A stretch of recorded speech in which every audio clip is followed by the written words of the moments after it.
This particular video will help you to add additional items in your Blackboard Ultra online course calendar. When we create an assignment or a discussion post in Blackboard Ultra, it will automatically create a calendar entry in your class on the due date for these assignments. And you'll note that these due dates appear on a Sunday evening because that's my preference here. However, your students will need some additional items that are not automatically added to your calendar. These include the date when the initial discussion post is due, entries indicating the start of weeks or modules, and the adding of special days when the class will not be in session. And these include spring break, fall break, Thanksgiving break, and any holidays when Concord is closed. All entries could be added within about 15 minutes. We'll start with the due date for the initial discussion. Click on the date in the calendar when the first discussion is due. Now, I personally prefer Thursdays for my initial discussion post, but you can choose any day you desire.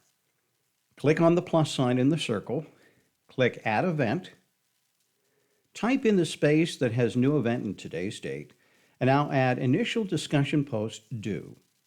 You'll need to add a start and end time for this, but only the start will show in the calendar. And for this, I've added 11 p.m. with the end time as 11:59 p.m. Since this is an event that repeats every week, I'll click Repeat Event. Make sure you have selected Repeat Weekly and Every Week. Put the appropriate number in the box after the occurrences. Since this is a 16-week course and spring break will be occurring, I put 17 in the box. We'll remove the week of spring break in a minute. Click Save. Now we'll navigate to March and find the week of spring break. We have our initial discussion prompt on March 13th. Click on the entry, scroll down to the initial discussion post due, click Edit Single Event, click the trash can. Do not select Delete All Events in the series because that will take out everything that we've put in. Click Delete, and that will remove that particular event from the calendar. Now let's go back to the first month of the class and click on the first Monday. Click the plus sign in the circle, click Add Event. Now type in the space that has New Event in today's date, and I'm going to add Week Begins. Now you'll need to add a start and end time for this, but only the start time will show in the calendar. And for this, I've added 9 a.m. to 10 a.m. And I've chosen this time because 9 a.m. is the default hour that shows every day. Since this is an event that repeats every week, I'll click Repeat Event. Make sure that you've selected Repeat Weekly and Every Week. Put the appropriate number in the box after occurrences. And again, I've placed 17. Click Save. Now, start with the first entry and add the week numbers for each week and hit Save.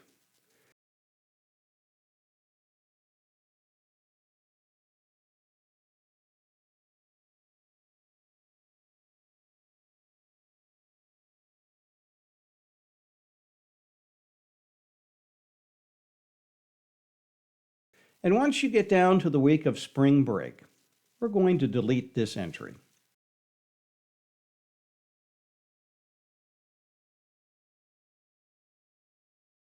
And since we're here, let's put in some placeholders for this week. Go to Monday of the week, click the plus sign in the circle, click Add Event, and name the event Spring Break Week. Click All Day. Click on the second calendar and click Sunday of spring break and select the following Sunday, which is 7 days later. Now we have a calendar entry for the week of spring break. Let's continue adding the week designations until we get to the end of the class.